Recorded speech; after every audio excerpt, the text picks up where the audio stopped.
ایک کہانی پیدائش، عدن خدا کی بادشاہی۔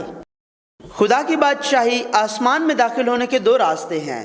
ایک تو خدا کی طرف سے دی گئی شریعت کی پوری پابندی کرتے ہوئے راست بازی کی اہلیت کے ساتھ داخل ہونا، اور دوسرا یسوع مسیح جس نے شریعت کو پورا کیا، اس کے مرنے اور اس کے زندہ ہونے پر ایمان لا کر۔ خدا کی بادشاہی کے طویل سفر کا آغاز خدا عدن سے کرتا ہے، عدن کے ذریعے، اور عدن میں خدا کے لوگوں کی زندگی کے ذریعے ہم آسمان کی شکل دیکھ سکتے ہیں جہاں خدا کے لوگ ہمیشہ رہیں گے۔ دوسرے لفظوں میں عدن کبھی بھی آخری منزل نہ تھا، بلکہ وہ اس کامل جنت کا نقطۂ آغاز تھا۔ عدن ایسی جگہ جس میں کوئی گناہ نہیں لیکن گناہ کا امکان ہے۔ عدن جو خدا کی بادشاہی کا نمونہ ہے، واضح طور پر گناہ کے بغیر ایک جگہ تھی، تاہم وہ جگہ کامل نہ تھی، بلکہ گناہ کا امکان، گناہ کرنے کا امکان موجود تھا۔ اگر پہلا انسان آدم اور حوا اور اس کی ساری اولاد خداوند کے احکامات کی فرمانبرداری کرتے اور اب بھی اس عدن میں رہتے، تو بھی وہ جگہ غیر مستحکم جنت ہوتی۔ اس کی وجہ یہ ہے کہ اگر کسی نے بھی کبھی بھی گناہ کیا تو وہ وہاں نہیں رہ پائیں گے، لیکن آسمان جہاں ہم جائیں گے، اس آسمان پر یسوع مسیح کے ذریعے ہمارے گناہ کے کفارہ میں جائیں گے۔ وہ جگہ نہ صرف کامل ہے، بلکہ وہاں پر کوئی گناہ یا گناہ کرنے کا امکان نہیں ہوگا، کیونکہ وہاں نہ شیطان، نہ موت، نہ رات، نہ کوئی لعنت ہے، لیکن صرف حیات کا درخت ہے۔ ایک آدمی آدم، ایک آدمی یسوع مسیح۔ پہلے انسان آدم کی وجہ سے گناہ اس دنیا میں آیا، اور اسی گناہ کے سبب موت اس دنیا میں آئی، لیکن خدا کے فضل اور ایک ہی آدمی یسوع مسیح کے فضل سے سب نے زندگی حاصل کی۔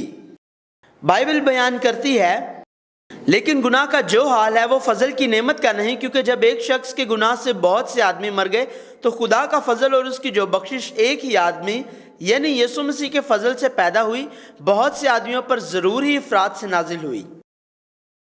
یسوع مسیح اور کلیسیا کے درمیان رشتہ۔ جب خدا نے آدم سے، جس کے والدین نہ تھے، کہا کہ آدمی اپنے ماں باپ کو چھوڑے اور عورت کے ساتھ مل کر ایک جسم بنے، تو اس کا مطلب خدا کو جو اس کا باپ تھا چھوڑنا، اور جلد ہی آنے والے یسوع مسیح جس کی نمائندگی آدم کرتا ہے اور چرچ جس کی نمائندگی عورت کرتی ہے، کے ساتھ ایک ہونا تھا۔ بائبل بیان کرتی ہے، اس واسطے مرد اپنے ماں باپ کو چھوڑے گا اور اپنی بیوی سے ملا رہے گا اور وہ ایک تن ہوں گے۔ بائبل بیان کرتی ہے، یہ بیت تو بڑا ہے، لیکن میں مسیح اور کلیسیا کی بابت کہتا ہوں، بہرحال تم میں سے بھی ہر ایک اپنی بیوی سے اپنی مانند محبت رکھے، اور بیوی اس بات کا خیال رکھے کہ اپنے شوہر سے ڈرتی رہے۔ یسوع نے یہ بھی کہا کہ اس رشتے کا اشتراک انسان کے ساتھ نہیں ہو سکتا۔ بائبل بیان کرتی ہے، پس وہ دو نہیں بلکہ ایک جسم ہے، اس لیے جسے خدا نے جوڑا ہے اسے آدمی جدا نہ کرے۔ خدا نے یسوع مسیح اور خدا کے لوگوں کے درمیان جو رشتہ بنایا ہے اسے کبھی نہیں توڑا جا سکتا۔ بائبل بیان کرتی ہے، کون ہم کو مسیح کی محبت سے جدا کرے گا؟ مصیبت یا تنگی یا ظلم یا کال یا ننگا پن یا خطرہ یا تلوار؟ کیونکہ مجھ کو یقین ہے کہ خدا کی محبت ہمارے خداوند یسوع مسیح میں ہے، اس سے ہم کو نہ موت جدا کر سکے گی، نہ زندگی، نہ فرشتے، نہ حکومتیں، نہ حال کی نہ استقبال کی چیزیں، نہ قدرت، نہ بلندی، نہ پستی، نہ کوئی اور مخلوق۔ عدن ایسی جگہ جس میں کوئی شرمندگی نہیں ہے۔ گناہ آنے سے پہلے عدن ایک ایسی جگہ تھی جس میں شرم نہیں تھی۔ بائبل بتاتی ہے، اور آدم اور اس کی بیوی دونوں ننگے تھے اور شرماتے نہ تھے۔ آدم اور اس کی بیوی حوا شرماتے نہ تھے، کیونکہ وہ ابھی تک خدا سے شرمندہ نہ ہوئے تھے۔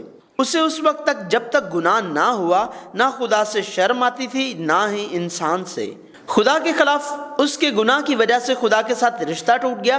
اس سے پہلے نہ بدن میں نہ ہی رشتے میں کوئی شرم تھی، لیکن اب حوا اور آدم کے وسیلہ سے یہ گناہ سرزد ہوا۔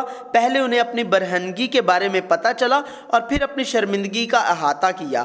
اگرچہ وہ پہلے ننگے تھے پر شرماتے نہ تھے، لیکن اب فیصلہ آیا کہ یہ تو شرم کی بات ہے، لہٰذا گناہ ایک گنہگار کا خود سے فیصلہ کرنا اور خود ارادیت ہے۔ یقینی طور پر مرنا بمقابلہ کبھی نہ مرنا۔ خدا نے کہا، اگر وہ نیک و بد کی پہچان کے درخت کا پھل کھائیں تو ضرور مر جائیں گے، لیکن شیطان نے زور دے کر کہا کہ تم یقیناً نہیں مرو گے۔ جب دو راستے، دو انتخاب دیے جاتے ہیں تو خدا کے لوگوں کو اپنا فیصلہ خدا کے کلام پر کرنا چاہیے۔ تاہم ہوا نے شیطان کے سننے کے بعد صرف نیک و بد کا درخت دیکھا۔ اگرچہ یہ درخت باغ کے بیچ میں تھا جسے وہ ہر روز دیکھتی تھی، لیکن شیطان کی آواز سننے کے بعد ہی اس درخت کا پھل کھانے کے لیے اچھا اور آنکھ کے لیے خوشنما اور عقل بخشنے کے لیے خوب لگتا تھا، اور اس نے پھل خدا کے کلام کے تحت نہیں بلکہ شیطان کے بہکانے سے کھایا۔ یہ اس وجہ سے ہے کہ گناہ کا لالچ اس فیصلے سے زیادہ شدید تھا جسے وہ خدا کے کلام کی نافرمانی کی وجہ سے پائے گی۔ ہوا اور آدم نے وہ پھل کھایا جسے خدا نے انہیں کھانے سے منع کیا، لیکن وہ نہ مرے۔ اس لمحہ شیطان ٹھیک تھا، لیکن پھر بھی یہ جھوٹ تھا۔ جب خدا نے کہا کہ وہ ضرور مریں گے تو اس کا مطلب دو چیزوں سے تھا۔ پہلا، وجودی موت، وہ اب ہمیشہ کی مخلوق نہیں تھے اور ایک دن مر جائیں گے۔ دوسرا، رشتے کی موت۔ اب گناہ کی وجہ سے خدا کے ساتھ رشتہ ٹوٹ گیا، اور اس سے پہلے ان کا رشتہ ایک تھا جس میں شرم نہ تھی، لیکن یہ شرمندگی کا رشتہ بن گیا۔ شیطان یہ بات جانتا تھا، اس لیے اس نے ہوا کو ان الفاظ کے ساتھ دھوکہ دیا کہ آپ یقیناً نہیں مریں گے، کیونکہ وہ جانتا تھا کہ وہ فوراً ہی نہیں مرے گی۔ ہوا نے جو پھل کھانے کے فوراً بعد نہ مری، ایک آدم کو دیا۔ اسی طرح اگر ہم گناہ کرتے ہیں تو ہم فوراً اس گناہ کا نتیجہ نہیں دیکھیں گے۔ لہٰذا شیطان مسلسل خدا کے لوگوں کو گناہ کرنے اور خدا کے ساتھ ان کے تعلق کو توڑنے کا سبب بناتا ہے۔ نیک و بد کی پہچان کا درخت۔ نیک و بد کی پہچان کا درخت انسان کو گناہ کرنے کے لیے نہیں دیا گیا تھا، بلکہ خدا اور اس کے لوگوں میں فرق کرنے کے لیے دیا گیا تھا۔ اگرچہ آدم نے تمام مخلوقات کو ان کے نام دیے تھے اور وہ عدن میں رہنے، پھلنے، پھولنے اور چلنے والی تمام چیزوں کو محکوم کرنے کے قابل تھا، تو بھی وہ صرف ایک مخلوق تھا۔ ہمیں نیک و بد کے درخت کے ذریعے جان لینا چاہیے کہ خدا بشمول آدم تمام مخلوقات کا خالق ہے، اور آدم کو خدا کے لوگ، خدا کے فرزندوں اور خدا کے غلاموں کی حیثیت سے اپنا مقام برقرار رکھتے خدا کا فرمانبردار ہونا ہے۔ ہمیں ہر روز خود کا انکار کرنا اور فرمانبرداری کی جگہ پر رہنا ہے۔ خدا کا کلام اس نسل میں بھی ہمارے پاس موجود ہے۔ خدا نے اس کلام کے ذریعے ظاہر کیا کہ وہ خالق ہے، اور اسی کلام کے ذریعے ہمیں خدا کو جاننا اور فرمانبرداری کرنا اور یہ اعتراف کرنا کہ ہم خدا کے لوگ، بچے اور غلام ہیں۔ خدا کے لوگوں کو ہر روز اس سچائی کو اپنے دلوں پر مہر کرنا ہے۔ اس طرح ہم اپنے آپ کا انکار اور بادشاہوں کی طرح زندگی گزارنے کی ہماری خواہشوں کا انکار کر سکتے ہیں، موت کا سامنا کرتے ہیں اور خدا کے لوگوں کی حیثیت سے اپنی میراث کی جگہ پاتے ہیں۔ گناہ سے پہلے اور گناہ کے بعد۔ جس رشتے میں آدم ننگا تھا لیکن شرماتا نہیں تھا، جس رشتے میں میری ہڈیوں میں سے ہڈی اور میرے گوشت میں سے گوشت ہے، اسے تبدیل کر دیا جب خدا نے پوچھا، کیا تم نے اس درخت سے کھایا ہے جس کی بابت میں نے تجھے حکم دیا تھا کہ نہ کھانا؟ اور جواب تھا، جس عورت کو تو نے میرے ساتھ رکھا اس نے مجھے درخت سے کچھ پھل دیا اور میں نے کھایا۔ دوسرے لفظوں میں اس کا مطلب یہ تھا کہ خدایا، کیونکہ تو نے اسے مجھے دیا سو یہ بھی تیری ہی غلطی ہے۔ انسان جو ایک گنہگار بن گیا اپنے لیے کچھ بھی کرے گا، ناراض ہوگا اور قتل کرے گا اس شخص کو جس کو وہ سب سے زیادہ پیار کرتا ہے، یہاں تک کہ خدا سے بھی۔ یہی وجہ ہے کہ خدا نے جو یسوع مسیح کے طور پر آیا، خدا کے لوگوں کے لیے مرنے سے نجات کی راہ کھول دی۔ یہ خلاف قیاس نجات ہے جس کے بارے بائبل بات کرتی ہے، اور یہ خدا کی راست بازی ہے۔ نیک و بد کی پہچان کے درخت کا پھل کھا کر وہ لوگ جو خدا کے لوگ، خدا کے فرزند اور خدا کے غلام بن کر فرمانبرداری کی جگہ پر تھے، وہ بادشاہ اور آقا بن گئے جو خدا کی طرح بن سکتے اور اپنے فیصلے خود کر سکتے ہیں۔ بائبل بیان کرتی ہے، بلکہ خدا جانتا ہے کہ جس دن تم اسے کھاؤ گے تمہاری آنکھیں کھل جائیں گی اور تم خدا کی مانند نیک و بد کے جاننے والے بن جاؤ گے۔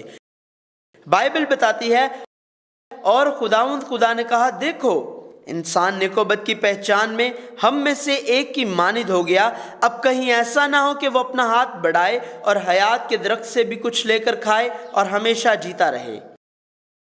اب بائبل ظاہر کرے گی انسان کے گناہ کی وجہ سے ارادے اور فیصلے کی طاقت ہی انسان کو اس کی تباہی کا باعث بنا دے گی۔ اس طرح انسان کی بادشاہی اس کی اپنی طرف سے قائم ہوئی، کیونکہ انسان بادشاہ، مالک بنا تو وہ برباد ہونا شروع ہوا، اور بائبل مکمل طور پر اسے واضح کرے گی اور بربادی کی افسوسناک حالت کی نشاندہی کرے گی۔ یہ حالت بالکل مایوس کن بھیڑ کی حالت جیسی ہے جس نے ریوڑ چھوڑا ہو۔ یہ ایک سکے کی بالکل محال حالت ہے جسے اگر اس کا مالک تلاش نہ کرے تو وہ ہمیشہ کے لیے بھلا دیا جائے گا۔ اور یہ دوسرے بیٹے کی تکلیف کی حالت ہے جس نے اپنے آقا بننے کے لیے اپنی جگہ کو چھوڑا، لیکن اس کا اختتام یہ ہے کہ وہ سب کچھ کھو چکا ہے اور سوروں کو چراتا اور وہ پھلیاں بھی نہ کھا سکا جو سوروں نے کھائیں۔ ان گنہگاروں کا جو خود اپنا بادشاہ بنے تھے، انجام پرانے عہد نامہ کی تواریخ کی کتابوں پر، ماتم اور خدا کی حکمت کی کتابوں پر، انبیاء کی کتابوں میں حقیقی خود شناسی کا پرچار اور نئے عہد نامہ کی طرف دیکھتے ہوئے مسیحا کے بارے میں پیشن گوئی پر مبنی تھا۔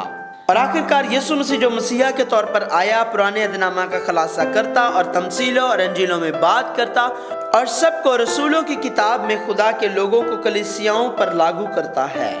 خدا کے لوگوں کے گنہگاروں کی زندگی کی کہانی جو اپنے گناہوں کی وجہ سے خدا کی صورت کھو بیٹھے اور خدا کی بادشاہی عدن سے نکال دیے گئے تھے، جاری ہے۔